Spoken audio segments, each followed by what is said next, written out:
하나님께서 일하실 것을 신뢰하며 기다리고 있습니까?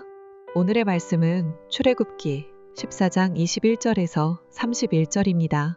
말씀 살펴보기. 그때 모세가 바다 위로 손을 뻗었습니다. 그러자 여호와께서 밤새도록 동쪽에서 바람이 불게 하셨습니다. 그 바람 때문에 바닷물이 갈라져 바다가 마른 땅이 됐습니다. 오른쪽, 왼쪽으로 물벽이 섰고 이스라엘 백성들은 마른 땅 위로 바다를 건너게 됐습니다. 이집트 사람들도 이스라엘 백성을 따라 바다 한가운데로 들어갔습니다. 바로의 모든 말들과 전차들과 마병들이 전부 다 들어간 것입니다. 새벽녘이 됐습니다. 여호와께서 불기둥과 구름기둥 속에서 이집트 군대를 내려다보시고 그들로 하여금 우왕좌왕하게 만드셨습니다. 그러자 이집트 군대의 전차 바퀴가 떨어져 나가 움직일 수가 없었습니다. 이집트 사람들은 이스라엘 앞에서 도망쳐야겠다. 여호와께서 그들을 위해 이집트와 싸우신다 라고 말했습니다. 그때 여호와께서 모세에게 말씀하셨습니다. 내 손을 바다 위로 뻗어보아라. 물이 이집트 사람들과 저 전차와 마병들을 다 덮칠 것이다. 모세는 자기의 손을 바다 위로 뻗었습니다. 그러자 동틀 무렵에 바닷물이 다시 제자리로 돌아왔습니다. 이집트 사람들은 물을 피해 도망치려 했습니다. 그러나 여호와께서 이집트 사람들을 쓸어 바다 한가운데에 넣어버리셨습니다. 그렇게 물이 다시 제자리로 돌아와 전차와 마병들, 곧 이스라엘을 쫓아오던 바로의 군대 전체를 덮쳐 바닷속에 쳐넣은 것입니다. 그 중에서 살아남은 자는 하나도 없었습니다. 그러나 이스라엘 백성들은 마른 땅 위로 바다를 가로질러 건넜습니다. 오른쪽, 왼쪽으로 물벽이 섰던 것입니다. 그날에 이렇게 여호와께서 이집트 사람들의 손에서 이스라엘을 구하셨습니다. 그리고 이스라엘은 이집트 사람들이 바닷가에서 죽어 쓰러져 있는 것을 보았습니다. 이렇듯 이스라엘은 여호와께서 이집트 사람들에게 하신 큰 일을 보았습니다.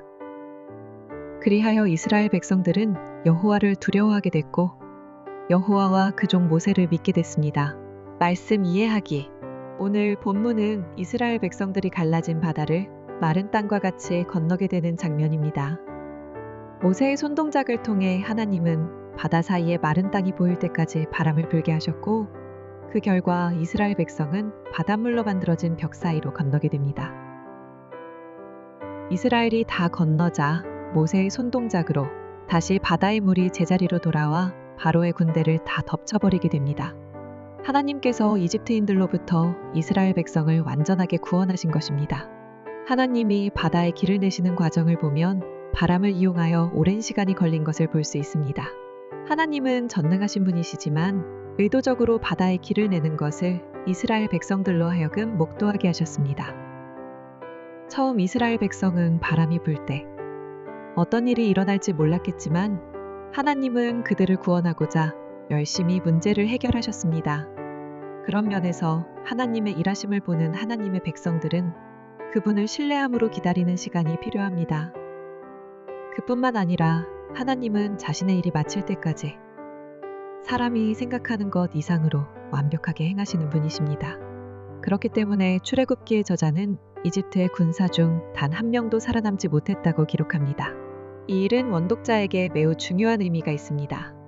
가나안을 정복하기 위해 수많은 전쟁을 치루어야 하는 원독자에게 하나님은 전능하신 분으로 결국에는 가나안을 정복할 수 있도록 해주실 분이라는 사실을 알려주고 있기 때문입니다. 출애굽과 광야를 경험한 원독자들은 아낙 자손과 그 땅에 살고 있는 사람들이 두려울지라도 하나님께서 완벽한 승리로 이끄실 뿐 아니라 그분이 약속하신 가나안 정복을 이룰 수 있도록 하실 것을 신뢰해야 합니다. 오늘을 살아가는 그리스도인도 마찬가지입니다. 우리가 잠잠히 신뢰해야 할 분은 하나님 한 분뿐입니다. 하나님께서 우리에게 모세처럼 손을 들어 믿음을 고백하게 하시거나 바람을 불게 해 밤새도록 물을 가르는 시간을 통해서 믿음의 인내를 요구하신다 할지라도 우리는 믿음으로 사는 것을 포기하지 않아야 합니다. 왜냐하면 하나님은 우리를 향한 당신의 계획을 반드시 이루시는 분이시기 때문입니다.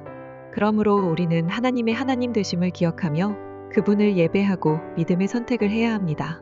말씀 따라 살아가기. 하나님께서 해결해 주시기를 바라는 문제나 고민이 있습니까? 하나님 앞에 그것을 놓고 믿음의 고백을 올려드리는 기도를 드립시다. 말씀대로 기도하기. 삶의 문제 앞에서 하나님을 향한 믿음으로 그분의 응답을 기다리고 있는 가족이나 지인들을 위해서 함께 기도합시다.